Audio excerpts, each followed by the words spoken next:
Hello, everyone, and welcome to this edition of Let's Talk, presented by the Visiting Nurse in Hospice for Vermont and New Hampshire. I'm your host, Anthony Knox, and I am the Community Relations Manager for the Visiting Nurse in Hospice for Vermont and New Hampshire. Our topic of discussion today is about Better Life Partners, which is a group that provides addiction services to individuals virtually, as opposed to a more traditional version of those supports in person and things like that. And our guests will be able to give you way more information about all of the services and how it all works for that individual. So, but I want to welcome anybody who's watching this live on both our YouTube and, for the first time in a long time, our Facebook page. And for anybody who's watching this later on, again, thank you so much for joining us to watch this presentation. So without further ado, I want to introduce Emily Whitworth, who is a part of the Better Life Partners group. And so, Emily, please, give a much more broader introduction than what I gave you. So my name's Emily. I have been with Better Life Partners for about a year and a half now. I'm a community outreach associate, and so I cover pretty much all of Southern Vermont, Windsor County, and Rutland down to Bennington and Windham County. I got into Better Life Partners, like I said, about a year and a half ago, and I came into this organization knowing that Vermont has been struggling with substance use disorders, obviously for a long time at this point, but specifically in my hometown, it's just seems, to become more relevant and more of everybody's life. And I wanted to be able to be a part of something that's helping that rather than just sitting on the sidelines complaining about it. And so that's found my way to Better Life Partners, and it's been great to be able to be a part of the community, being able to be, like I said, someone who's in the thick of it, helping in any way that we can. It's been a great organization to be a part of, and the things that we've been able to do and connect with as far as community partners and even our members, it's been really great so far. Awesome. And I think before we jump into the presentation that you have, Emily, can you just talk a little bit about, some of the, I guess, quote unquote, more traditional addiction services agencies that you guys work with, that maybe our viewers may be a little more familiar with than, Better Life Partners? Right. So I think something probably most people are familiar with, specifically in Vermont, are turning point centers. They're the recovery centers. I think every county in Vermont has one at this point. If not, it's most of the counties. And they're really great organizations that people can go into and have community supports. They can get recovery coaching. They can attend group meetings. It could be AA, NA, or even just a more mellowed out meeting where, people just talk about similarities, things that they're going through. And they're probably one of our closest community partnerships of just being able to, like I said, be in the community with them and kind of build that trust and relationship. We're also partnered with Vermont Cares and the AIDS projects in Vermont. So we're in Barre, Rutland, St. Johnsbury, Brattleboro, and then they have mobile services in Bennington where people are able to get, they're very much so a harm reduction model like ourselves. So people are able to get new syringes, or even just, we call them like the little first aid kits, harm reduction kits, supplies, or being able to turn in syringes that have already been used. So hopefully that they're not, out on the street or like in unsafe places where people may step on them, or just, having them around on the ground. So we've been able to partner with them, which has been really great. So those are the kind of our two community-based things. We also, have worked with hospitals just to get in with, it's called RAM, Rapid Access to Medicated Assisted Treatment. And so being able to go into the hospital where the recovery coaches typically are and having our services be told to the nurses and doctors, who then can convey that to the people who are coming in looking for treatment, is also a really great aspect of that as well. Awesome. All right, so I'm going to bring up your presentation and let's dive right in. All right. All right. So the mission of Better Life Partners, we've had this since the start.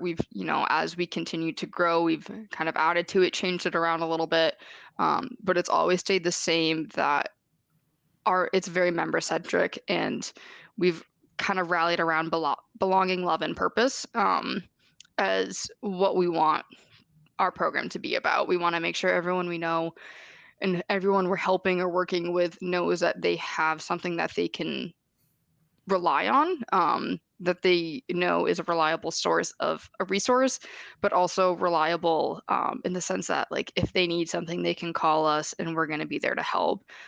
We also very much so on the love aspect. It's a community, and that's what helps people in every way, sense, and form strive in life, is having a strong sense of community. So we strive to be that for our members. And obviously, with the purpose, like, we want to give people a reason to be doing something every day. And if we can help support that in any way, that's a positive. As I mentioned, we are a harm reduction based organization, meaning that we are not punitive. And so that varies a lot from other organizations, or the more traditional sense of organizations. When you get into, maybe you miss an appointment, or if you have a drug screening and it comes back with something with, opiates in it, or maybe you don't have your Suboxone or Bup in it, sometimes there are, I guess, like, things that come up that maybe you have to go to another meeting now, or you have to go to two more meetings that week, or maybe your script gets held until you can do something. Um, that's not how we work with our organization, because we understand that life comes up and things happen. So while you do maybe have to attend a makeup meeting, it's not in a harmful of like, oh no, you didn't show to group, you have to do this. It's just to keep you on track with your script, so that way you can continue to pick it up when you're supposed to, on that weekly basis.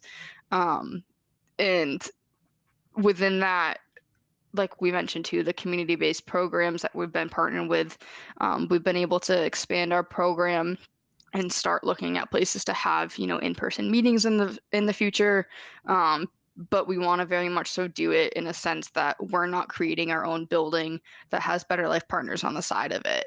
Once those meetings start in person, we're going to be in those community establishments that have already been there and already have the trust, and they have the people going there. So like the Turning Point centers, like the Vermont Cares buildings, we don't want to like set up shop, so to speak, and have people come to us. We want to meet people where they're at and where they're already utilizing services. Um, So, yeah. so for Better Life Partners, and I'm sure you're going to go a little more in depth with this, but so you guys are strictly a virtual presence for individuals seeking addiction services, with as we're starting to come more and more out of the pandemic and things like that, starting to provide the opportunity to have in-person meetings, or whatever types of services are needed for those individuals. Yeah, so we're kind of in like an in-between stage right now. All of our group meetings with our opioid use disorder program are virtual. They're online, they're through Zoom. Those are the meetings that, 95% of our members are going to every week. Those are still all online, and they're all for pretty much all of Better Life Partners in all of our states. But specifically Vermont, we are still 100% online in that aspect. We do have another program I'll touch on called the Flex program, which does have in-person aspects, but it's not required. That's where, with the Vermont Cares and AIDS project, people are able to go on site to those locations and meet with a recovery coach or one of our nurses there. So that's something where there is in-person access, but it's not mandatory. Gotcha. And as we continue to come out of this pandemic and as we continue to grow, we'll also expand into in-person groups with, like I said, within those community partnerships such as the Turning Points. But that's also something very much so based on our members. Our members love the fact that it is virtual, that they're not having to go, potentially drive an hour into town if they're living in the more rural areas. Because that's, if you're driving 45 minutes to town to sit in a meeting for an hour, go pick up your script after at the pharmacy and then drive back home, that's your whole evening gone. So the fact that we're able to have that in-person care not be mandated at this point is very beneficial, both to Better Life Partners as a whole, but especially to our members. Perfect. So with the team-based approach, like I said, that we're very member-centric. If our members are looking for something or asking for something, most of them are very open with what they're needing. They're not afraid to ask because they know that we're able to, I don't want to say we're able to deliver, but we're able to help them find a way. And so we have on our team, we have our medical providers, we have nurses, social workers, recovery coaches, all very much so based around our members. Their needs are what matter more than anything else. So at the end of the day, it's their community plan that is, or their plan that their counselors putting in place, their providers putting in place, the nurses. That's what matters most. And so we have treatment goals for each member that get updated regularly as they're attending their groups. Every couple months, those get reassessed to make sure that our members are not just kind of floating through groups and just kind of doing the bare minimum. We want to make sure that while they're going to groups and they're having these conversations, that they're also continuing to grow throughout their recovery. And so it's really cool that it's while they see a counselor every week, they see a provider once a month within the meetings. And then if they ever need it, they can call in and see a counselor provider in immediate, like on demand. But they know that they have a team of people there behind them at any point. Awesome.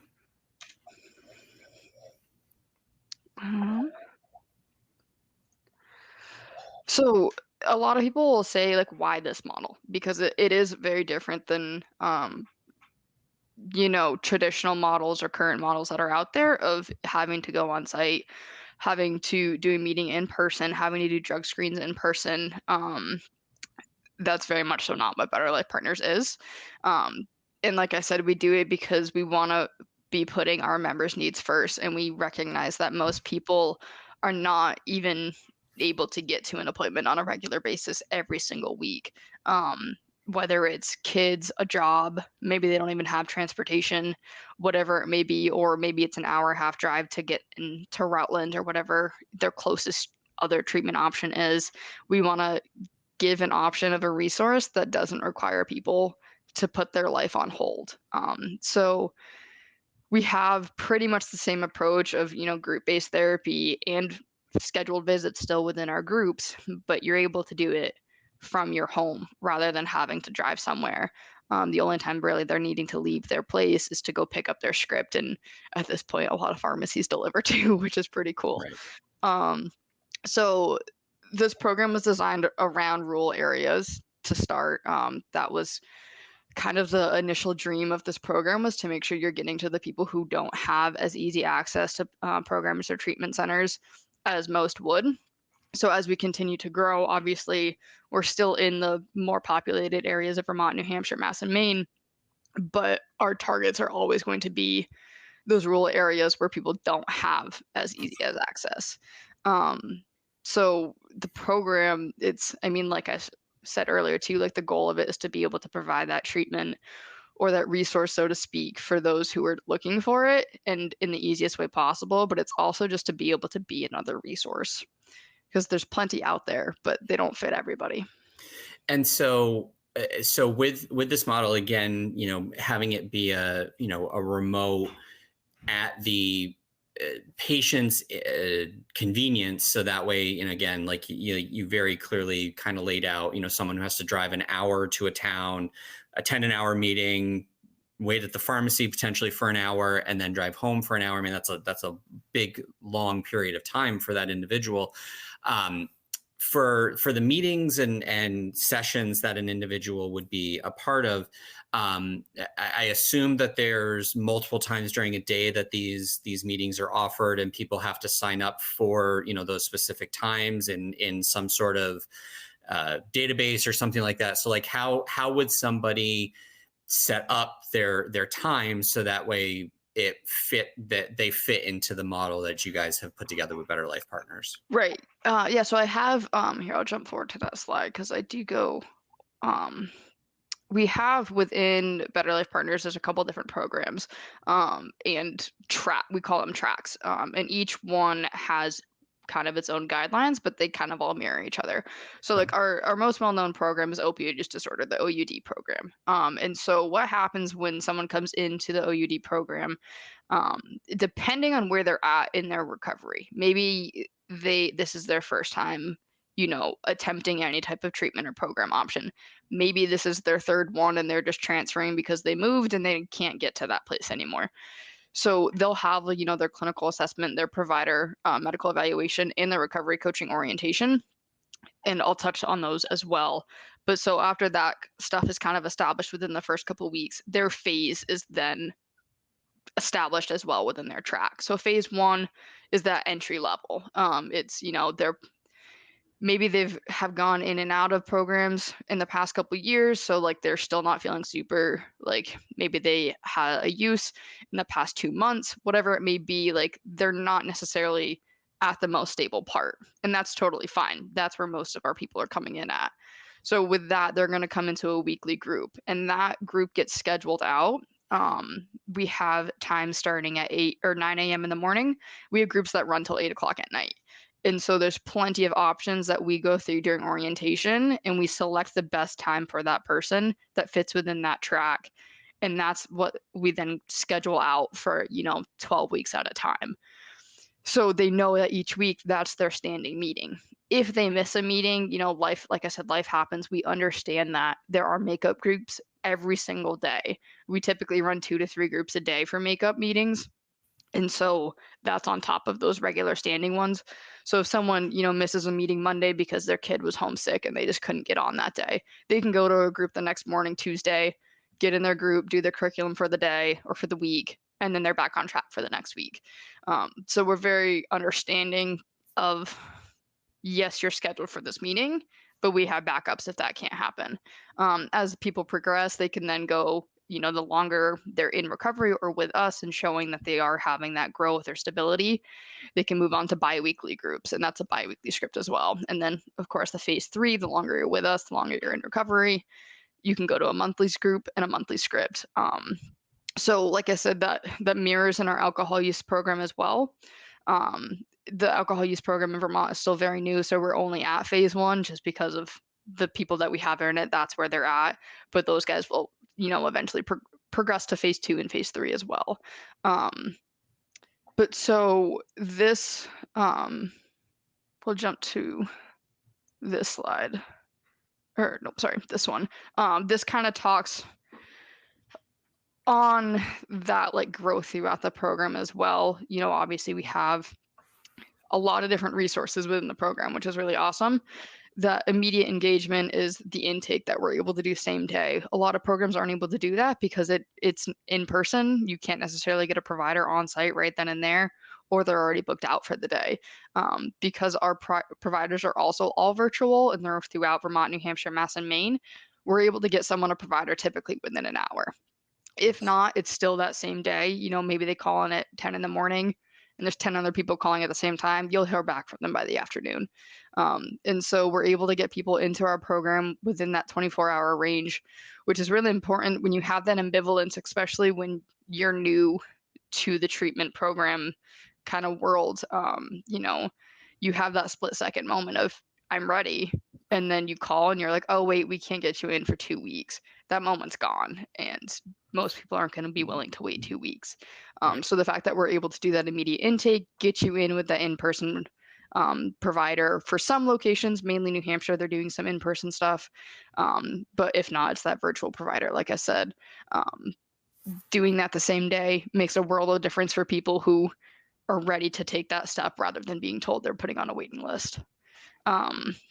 We also, like I mentioned too, it takes about 3 weeks to get to your group, 3 to 4 weeks, but you're not like just left in the swinging motion within that. We don't just get you in and then leave you for 4 weeks. We get you in, do that initial intake and screening and the medical provider visit, and then we get you in and do our orientation with our recovery coaches. We have recovery coaches in every state at this point.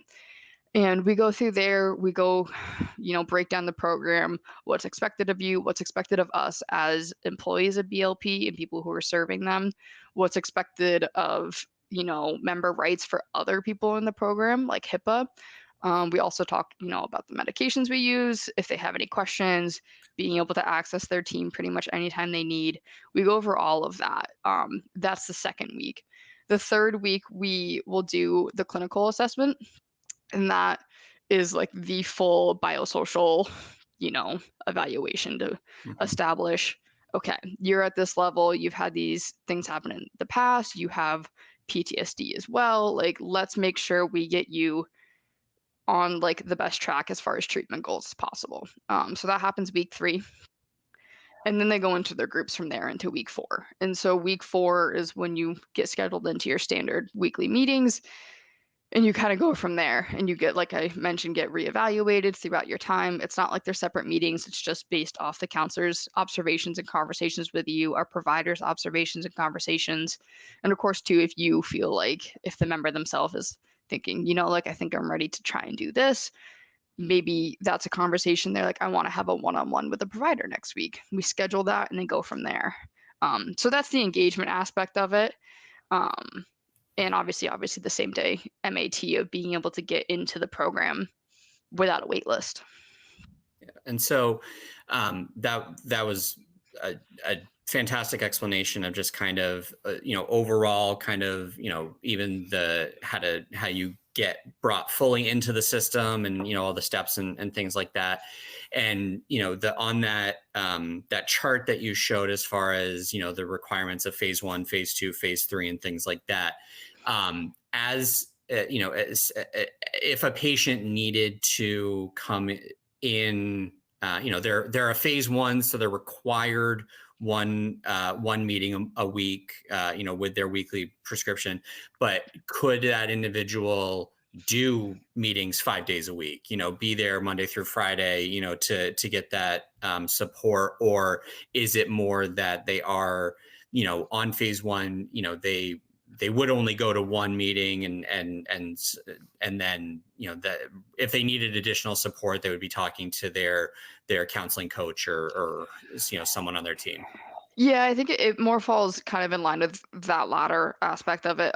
It's if they're coming into phase 1 at that point, it's you're gonna get scheduled into that one weekly meeting. If you and the counselor from the get-go realize that you need more support, there is the option for one-on-ones. It's not like established as its own track, since it isn't we for most people, we don't want them having to go that route. We want them in that group setting. Mhm. But for someone coming in, if it's like noticeable both by the member and the counselor from the get-go that like one-on-ones would be more beneficial, we can go that route to start and transition them into groups.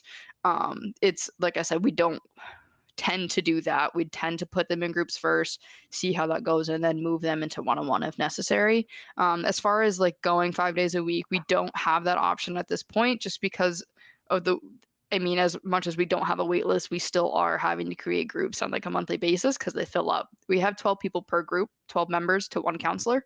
And so we have anywhere from 5 to 10 meetings running a day for groups. And so, yes, that's plenty of spots. But when we have over 500 members in Vermont, we need to be mindful of making sure that a new member coming in still has at least one spot in that group. So people wouldn't get scheduled into multiple groups, they would just do the one. Um, but that's where our community partnerships and supports come into hand, because you might have someone coming into our group once a week to do, their counseling, their group meeting, get their script, but they can go to the Turning Point if it's local and go get some extra, like in-person physical supports there, or even have, recovery coaching appointments. They can sign up for to do an additional recovery coaching visit that week. Whatever, like there are still supports there or options there that we can either refer out to or provide ourselves. But um it's not something we've ever done where we've put someone in for multiple visits a week. Okay. Okay. But again, on that note too, if they're having a tough week, or maybe something's going on and they're just feeling like they do need additional support, they can call in and have a one-on-one, like a one-off. So it's not something that's scheduled out for 2 weeks or whatever. It's, hey, I need something right now. Is there a provider available? Is there a counselor available? We're typically able to get them within a day. Obviously, it varies. If it's later in the week, and they're already booked out, it may have to wait till Monday or Tuesday. Um, but we're pretty on top of things, and the fact that like our counselors and providers, like this is what they're here doing. They're here providing these services for these members. They try and make availability as much or as easy as they can. And so if someone is having, whether it's the beginning of them being in Better Life Partners or they've been with us for 2 years and they're just having a tough week, they are able to reach out and have a one-on-one, like a one-off. Maybe they do it for 2 or 3 weeks, they transition back, or maybe they're doing that on top of groups. There are options available. And so, and the counseling coach that they meet with, as far as to go through the psychosocial, all of that stuff, that's the same individual that's going to be leading their group with 11 other people if their group is full. So so essentially, is there just that kind of continuity for that individual throughout their treatment process? Yeah, so it used to be that the person doing, we call them clinical assessments. The person doing the clinical assessment was your counselor, because we only had one full-time counselor for so long. So she was the only one. As we've grown, we now have two full-time counselors and a handful of part-time and per diems. So odds are now you're going to get one of our full-time we have two, like I said, we have two full-time. You're going to get one of those two for your clinical assessment. You may end up having them as your group counselor, but it could also be a different counselor. But once you're in that group, they are your counselor. You're not going to get a new counselor every week. Obviously our counselors get sick as well, or they go on vacation. So we do have people fill in. But like each standing group has an assigned counselor and an assigned coordinator. So they're seeing the same staff every time you log on, or same team member, so to speak, every time you log into your meeting, unless of course life happens. But the clinical assessment person you see may be a different counselor. Okay, perfect. But we still also are a very small team in Vermont, so there's only so many of us, so everyone knows each other at this point. Right. Okay, perfect. All right, so let me jump back to, this is kind of just another breakdown of our model that I was talking about, as far as the, like what we are, why we're doing it. So this model is mirrored in our alcohol use program. This is obviously our OUD program. The opioid use is what started Better Life Partners. So this is the little snippet we have, but it's the same concept. So for medications for opioid, we use buprenorphine naloxone, which is Suboxone. We are able to prescribe that, up to a month for those who are in those month-long meetings, but most people are still in those phase ones. Within the groups, we have the supportive counseling. Like I said, we have up to 12 members total in those groups, and each one of those groups has a counselor in it. They have the members, and they also have a meeting coordinator. The meeting coordinator does turn their audio off during the group, so it's still confidential for all members involved, but their job essentially is to just make sure that everyone's being safe, people aren't driving, people aren't potentially walking, since it is at home, making sure they're appropriate, like they have a shirt on, because you go home, Yep. maybe you like got out of the shower, you're like, oh crap, I got to get on my meeting. Just making sure that everything is to the standard as it would be if you were in person, but of course it is still a little bit more relaxed. So like I said, the coordinator removes himself from the audio during that meeting, but they do watch over, and the counselor is in there at all times. We do have a provider join on a monthly basis. So members are able to check in with them at that point about their dose, if they want to increase, decrease, how things are going. Suboxone is also it's important how you take all medications, obviously, but especially Suboxone, if you're not taking it correctly, it doesn't work the same. And so maybe the member's like, yeah, like I'm feeling like it's not working after like 3 or 4 hours. I'm not sure what's happening. Like it used to be fine. The provider can go over like, well, like maybe try taking it, or like holding it under your tongue, or taking it after you eat, whatever it may be. They're able to have that open conversation. That helps typically more than just the person asking. And that obviously goes within our whole person care. It's a team-based program, both or community-based program, both within the team that we have from Better Life Partners, but also the members because they're able to bounce questions off each other as well. And then on the opioid or the alcohol use side, the medications we use for that, we have 3 different ones. We have naltrexone, acamprosate, and antabuse. It depends on the person and like what their situation is. If they've been abstinent from alcohol for a little bit, maybe they are not sober in that moment. So that is all assessed during that medical evaluation to figure out what the best medication is for them in that moment. And so we kind of talked about this a little bit. But just to, the maintenance aspect of it, I think is what kind of is the highlight of our program. Again, to drive home, like it's the flexible aspect of it. And so the fact that you don't have to go on site anywhere, you just have to pick up your prescription. But also the fact that we have so many different options for group times is a big aspect. We have the 8 a.m. to 8 p.m. live response, so to speak. So someone is available on the phone during those times, whether it's to do an intake or to, try and schedule a provider or one-on-one visit, or maybe you're realized, oh, like I can't make my 5 p.m. meeting today. Can I get rescheduled for later in the evening or for tomorrow? Maybe even earlier in the day. Someone's available at that point. We have our on-demand provider medical availability, and obviously additional services such as recovery coaching and counselor support. We have it's still pretty new. We've been running since like mid-October now with it, and I'll touch a little bit more on it. But this post-acute medical, social, and mental health really falls into this program we've launched called virtual responsive care. So this is kind of primary care needs met at the most minimal basis, like level. So we're not by any means trying to take away from primary care or be a substitute for that. But a lot of members we're serving don't have a primary care or access to primary care. So this is just something, like if it's a lot more on the mental health side than it is, like wounds. But if someone does have a wound that like maybe it's not something they need to go to the ER with in that moment, because it's definitely we're not an ER, we're not an urgent care or anything like that. But if they're like, oh yeah, like I've had this, it's kind of bothering me, what should I do? They can get an answer from our virtual responsive care team. If they're having mental health crisis problems, whatever it might be, obviously we have the counselors and providers available pretty much at all times. And we have our community partnerships. Vermont has a list of like over 400, 500 resources that we can, whether it's housing, to outside counselors if they're wanting additional support in that. So that's all stuff that they're able to get through that or resources they're able to get from the virtual responsive care. And like I said, I'll touch more on that as well.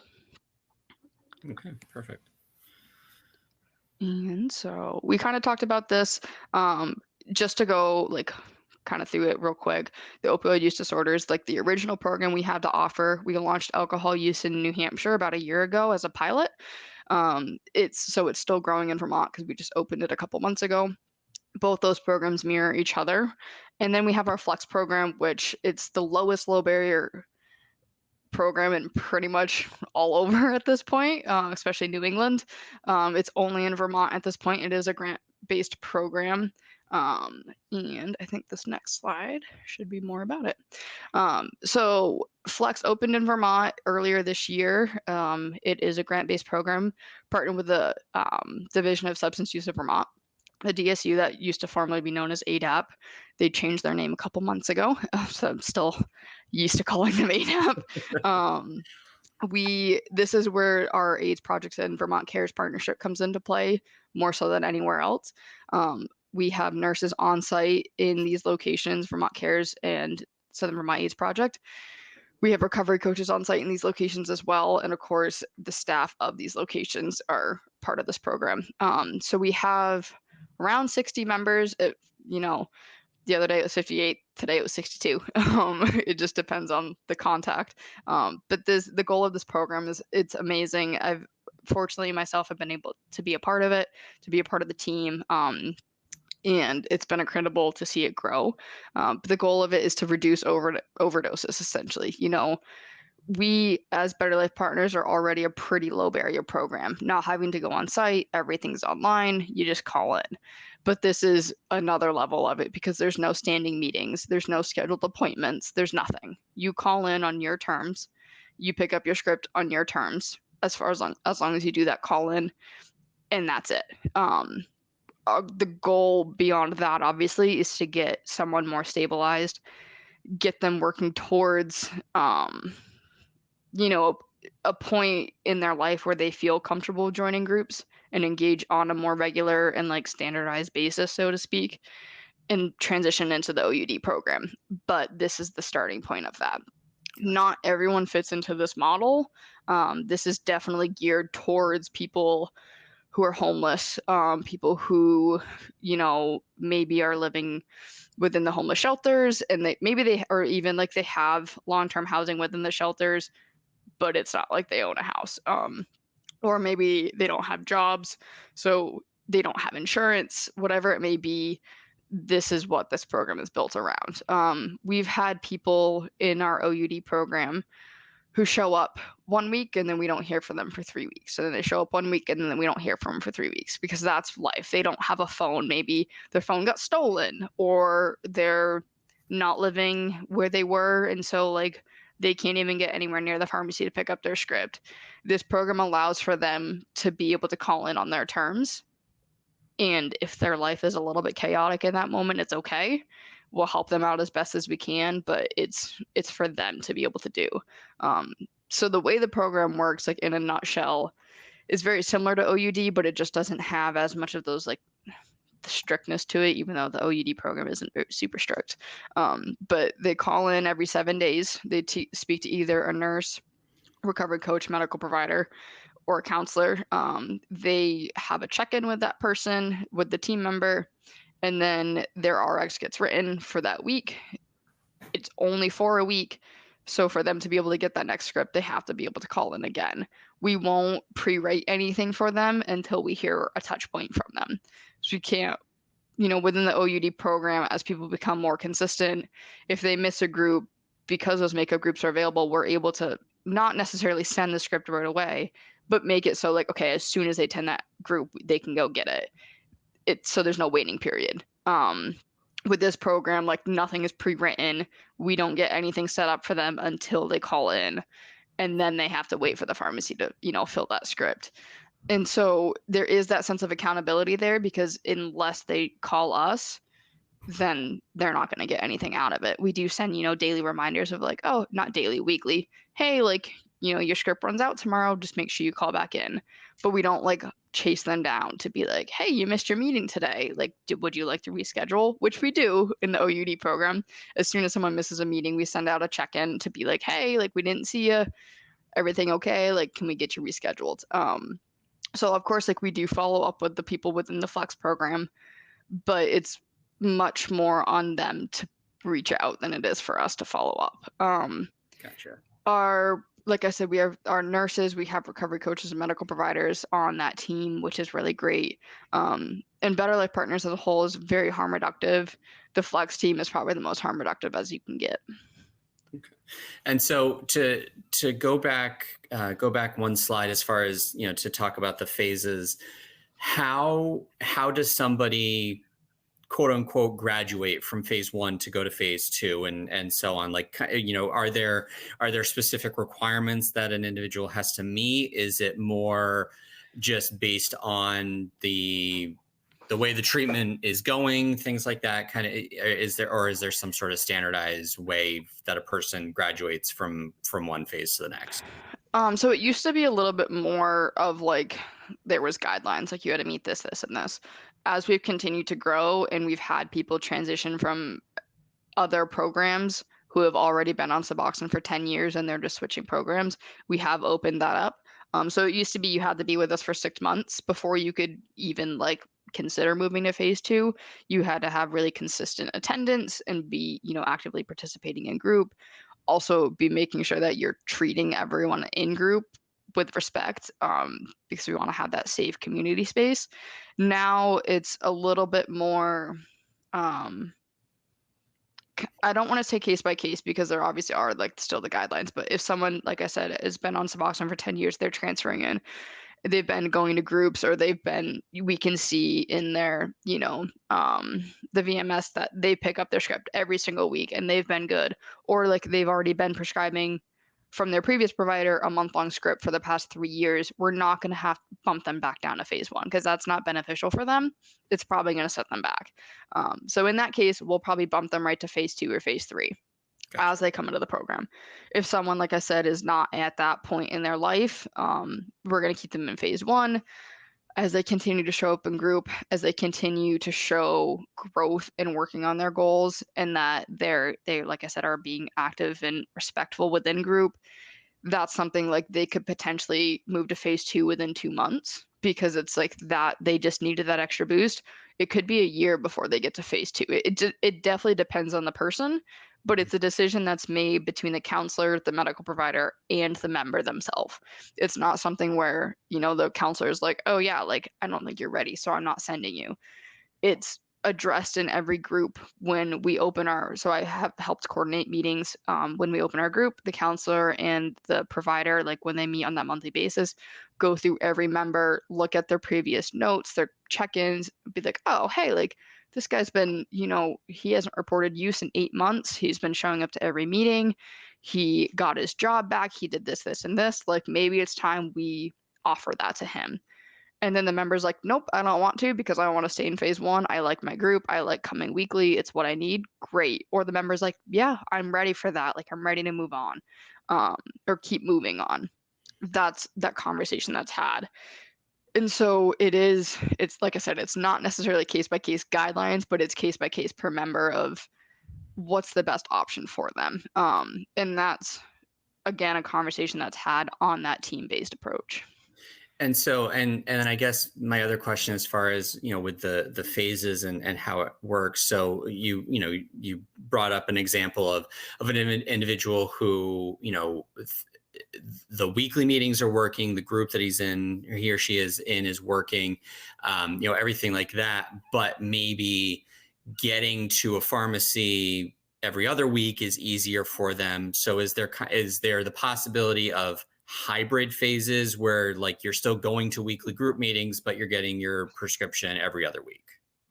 I don't know, honestly. That's something, I'm sure that question has come up between members and counselors. So there could be an actual answer to that, but I'm not sure how that would work. I would think there would be a way to figure that out. Um, but I know, like for instance, we have one gentleman, he's been with us for about a year and a half now, and he absolutely, like, his group that he's had, it's not an all guys group, but there's like a large number of guys in it, and they kind of all have a very similar background, and they really enjoy just being in that group together. So they kind of have all like outright said, like, we're not moving on to phase two until we all move on to phase two Wow. because they want to stick together. And so even like with that, they're like, yeah, like we'd love to go to phase two, but we don't want to lose each other because they're each other's support system at this point. Um, so I'm like wondering, like, is there, so to answer your question, I don't know that there is a way to do that, but it makes me think that there probably is something that is available and it's just not like utilized. Okay.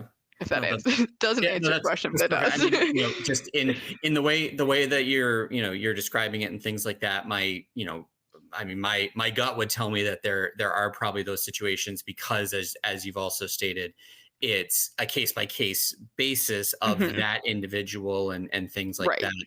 Although that's really cool to hear that there's literally a group that wants to do this all together, Mhm. and achieve these different phases and things like that. So that's also really cool, and Yeah. kind of helps. I assume helps with the treatment process for all of the individuals in that group. Yeah, for sure. It's been really, I'm lucky enough to, be able to coordinate some of those meetings and do the recovery coaching side as well, and to be able to see the growth of the members.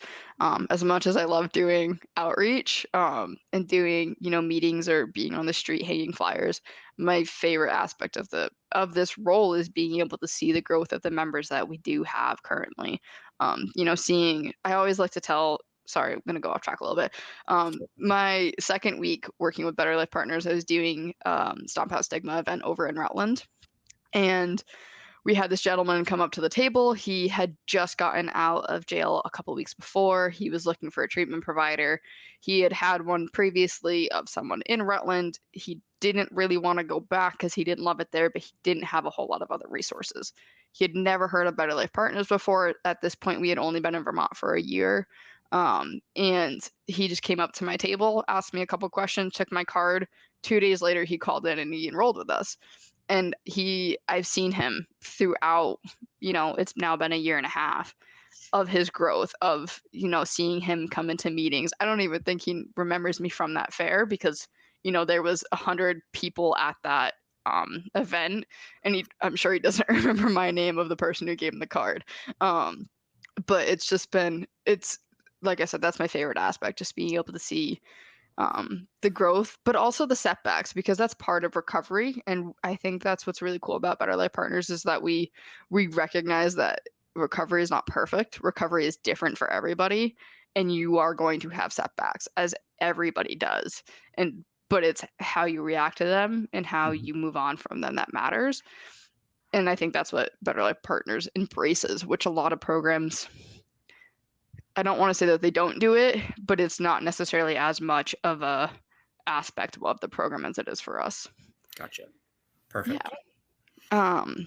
So I mentioned drug screening a little bit. Let me pull that one up now. We in Vermont have not had drug screening up until 3 months ago, because we opened pretty much in the height of the pandemic in Vermont, which is also part of the reason why we are completely virtual. We didn't have any other option when we opened up, and we just then found that people really appreciate what we have in this virtual care setting. But because of COVID and everything that's been going on in the world, we didn't have any type of in-person treatment options at all. And so doing urine drug screens was not an option. Because of state regulations, company regulations, everything else, within the world, we need to be able to make sure that we're following those regulations. We are implementing them again, but they're oral swabs now. So it's really cool because, this is a cool part of the project I'm working on. They get mailed to you from Dominion. They're the lab that we're working with, which is actually based right in Vermont. They get mailed from Dominion. It's got our member's name on it. They do the oral swab at home. Sorry, my computer's dying. We do the oral swab at home. They put it back in the mail and they drop it off, and it gets sent back to the lab. The lab sends the results for us. So it's like completely painless. You don't have to go you got to go to the post office, but you could even just put it back in your mailbox and flip the flag up. But so it's like the most painless process for drug screening that you can get. We have like a non-punitive aspect or non-punitive look at this. We're not looking for drugs in the screens. We're looking for Suboxone. So just to make sure, we want to make sure the people that we're prescribing Suboxone to, that they're taking it. You're not going to get kicked out of the program if it's not, but there will be a conversation, like, hey, you're coming to group every week, you're getting a script every week. Why is this not showing up in our system or, in the screening? Maybe it was a faulty screen. Maybe something else is going on, and the counselor and the medical provider will have that conversation with that member. But it's just something that it's really cool that we're able to introduce this again and not have people be afraid of it. A lot of times you think of drug screens, maybe you think of probation and parole, or, like going in there and having to take the urine screen right there with someone in there with you. That's not what we're doing. It's like I said, it's just to make sure that the prescriptions that we're handing out, that they're being utilized the way that they're supposed to be, for everyone's safety. But so it's cool that we've introduced this. And it's also really cool that our members are actually pretty receptive of it, because it's not a daunting thing of like, I need to go pee in a cup, because no one wants to do that, right? It's something like, it's just doing like an ancestry DNA kit. You put it under your tongue, you swirl it around, stick it back in, and send it out in the mail. So yeah, and like I said, we started that in Vermont about 3 months ago in 2 of our groups, in our phase 2 and phase 3 groups, and then by Q1 of 2023, it'll be Vermont, like statewide, in all of our groups. Excellent. Yeah, that's really that's really cool. And again, I mean, I think you nailed it as far as there's just that stigma of peeing in a cup, no matter what it is that you're peeing in a cup for.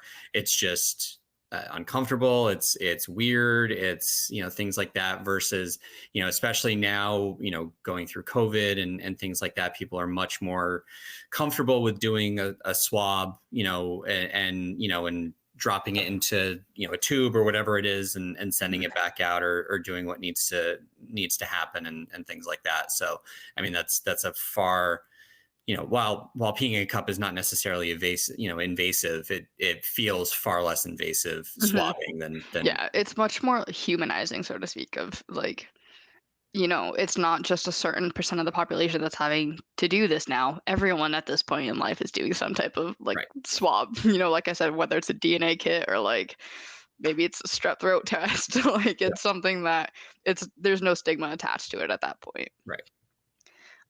Yeah, so and this next slide is the virtual responsive care. Touched on it a little bit in that kind of breakdown slide or earlier. This is a program we just launched in October. It's has weekend hours, which is really cool. And again, it's not a primary care, but it mimics it in some ways in like a um, low scale way, I guess, so to speak. It's there to just be another resource. We don't want to take people and be like, oh yeah, you don't need to go to your primary care now because you have us. No, this is more so like, okay, like you've had this cough for a little bit. Maybe it's something like, yeah, there's a lot of viral stuff going on. We now recommend that you go see your primary care to get put on like a steroid antibiotic or something. We aren't prescribing out of this. We still are only prescribing Suboxone and the alcohol use medications. Hmm. And so it's like, you're not going to be able to come in and be like, oh, I need a steroid for this. You're not going to get it. But you can get that consult to then have that further direction of, okay, you should go see the ER because this is, something that you probably should have taken care of. Or no, like make a primary care appointment, but like if they can't get you in for 2 to 3 weeks, you're like it'll be okay. We also definitely have the mental health side. That's the bigger aspect of it, is people calling in needing that extra support and doing those one-on-ones with the providers or counselors. And I think that's a good chunk of how the program is being utilized, which I don't think we really saw happening. We saw more of the primary care side of it coming through, but in response of like what the members have needed and requested so far, it's definitely been more mental health. um it's super easy. So like the way our program works in every aspect is, if you need something, you call or text our central line number, which is, I'll have that at the end. Whether you're a provider looking and like you have a release of information signed with a member, or you're a member who's looking to just get your group rescheduled or get something, or you're a new potential member, you use the same number throughout all of it. And so you call our central line, you ask for an appointment with the VRC team. We'll get you scheduled as soon as possible. Our as soon as possible for the responsive care team at this point is 24 to 48 hours. So still a lot quicker than, calling your primary care and probably getting a 2 week, maybe even longer wait list at this point. Because I know I tried a couple weeks ago and it was like a 6 week wait list. Um, but again, it's not a primary care. It's just that extra resource. So we are able to get them in pretty quickly, give them maybe a little bit extra guidance or advice, and then get them on their way from there. Um, of course, too, we do have primary cares that we're aware of in pretty much every county, state, whatever it may be. That's like, okay, like if you don't have a primary care, here's a list of them in your area who are accepting new patients at this point. I'm giving you this for now. Now you need to follow up and, get connected with them. And then we can sign a release of information and we can give them all of this stuff. Um, that's something that's really cool with our program as well, is the release of informations are 100% our members' choice. So that's actually like not in this presentation anywhere.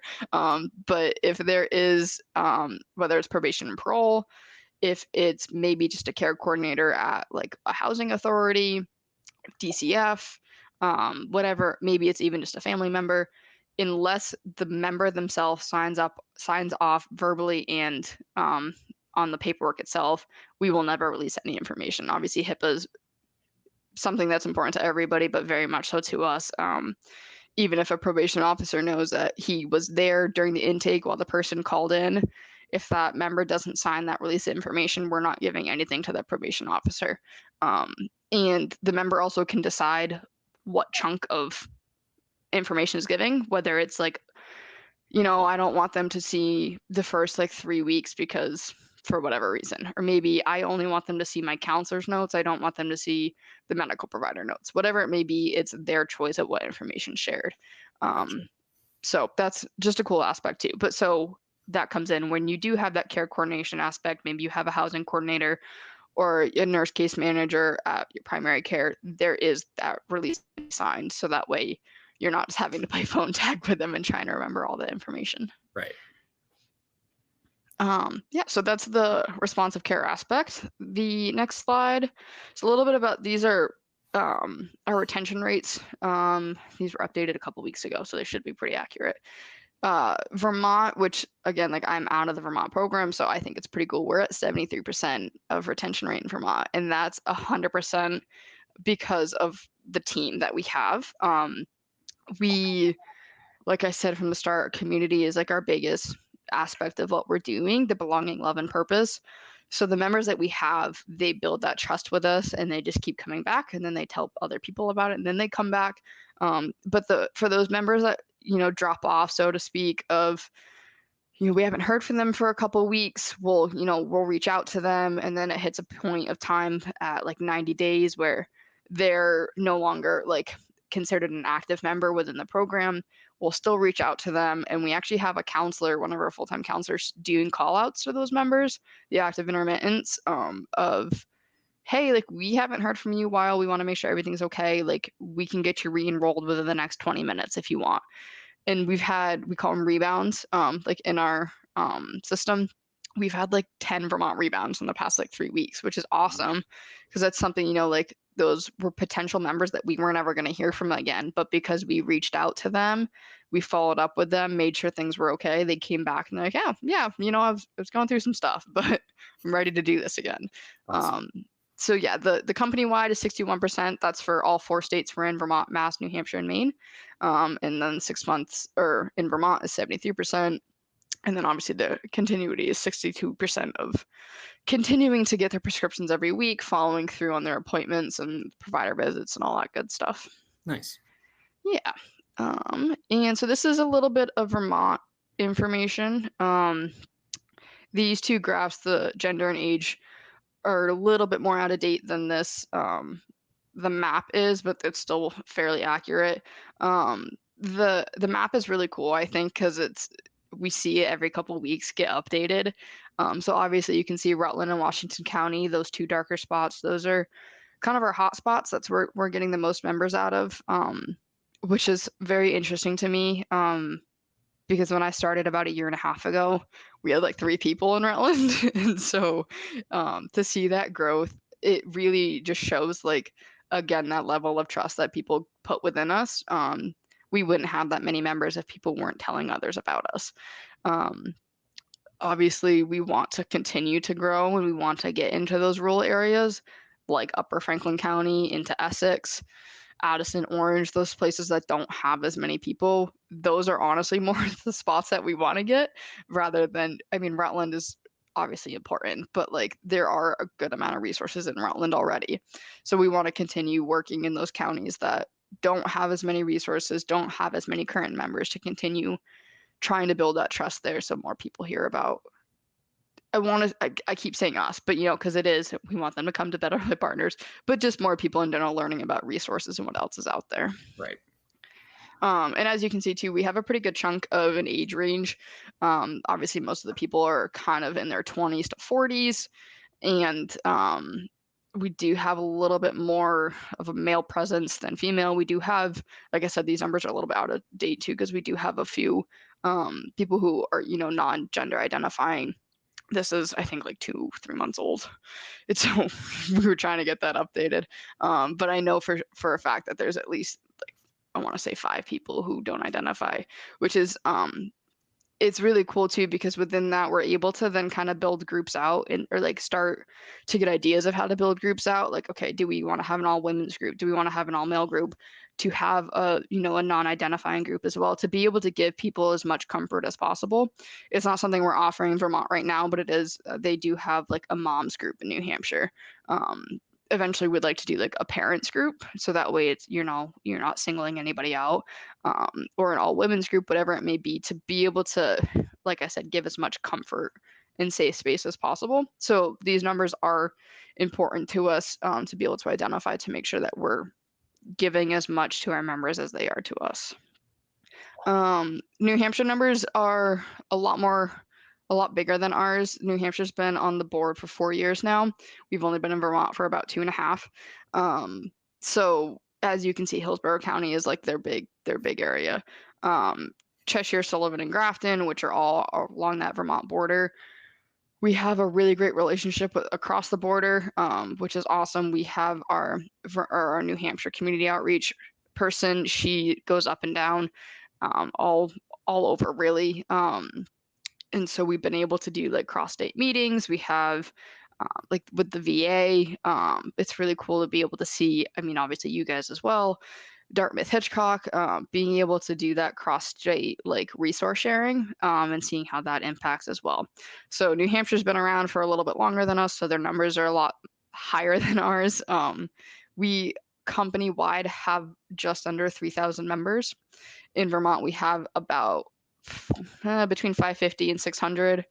New Hampshire has, I want to say, pulling up real quick. New Hampshire's got about 1,500. Maine's got around 400. Mass has around 250. And Mass and Maine just came on this year, so that's pretty awesome. They're already climbing that scale. But yeah, so New Hampshire's, everything we've done has kind of been mirroring what New Hampshire's done and then taking it and applying it to make sure it fits the Vermont needs. Because while there's lots of rural areas in New Hampshire, I think Vermont kind of takes the cake for that. And so just making sure that, we're meeting the needs of the people who are utilizing the program. Let's see. And I think the next one is maybe the last slide. Our referral process is super easy. You literally call in, and on this 866 line, this is the central number I was talking about, and you can kind of start the intake and then not even end up fully doing it. You can call in, just ask questions to see if it's even going to be a good fit for you. Providers can call in with the person right then and there and be like, hey, I have so and so, they're looking to enroll, can we sit down and do this right now? We can have people text or fax or email, like if it is a doctor's office or something like that, and they're like, hey, we're referring this person to you, yada yada yada, this number is what is used. We also have that email to support@betterlifepartners.com. Questions and answers can be, that email is going off all day long. Intakes are Monday through Thursday, 8:30 to 8 p.m. Fridays, 8:30 to 5:30. That's the only day we close early. And Saturdays and Sundays, 8:30 to 7. The one thing with the weekends is our medical provider staff and our med management team are on limited hours. So while you can do the intake that day, it may still be Monday when you pick up your script rather than getting it Saturday morning. But you're still going to get enrolled into the program, get you started, get you all set up, and then Monday morning you go to the pharmacy. So maybe it's a 2-day wait, but you're at the point just waiting for your script. You're not like waiting for a call back to be like, oh yeah, you got in. So yeah, the referral process is really easy. It's painless. It takes about an hour to do the initial part of it, which is still significantly shorter than most places. I would say it's maybe even less than an hour at this point. We've kind of got it down packed. That's awesome. Yeah. That's awesome. Yeah. So, and obviously on the Better Life Partners website, you'd be able to also find all of this information and all the contact numbers and things like that. Obviously, if you're watching this presentation, just rewind if you're streaming it, because then you can pause and get all that information.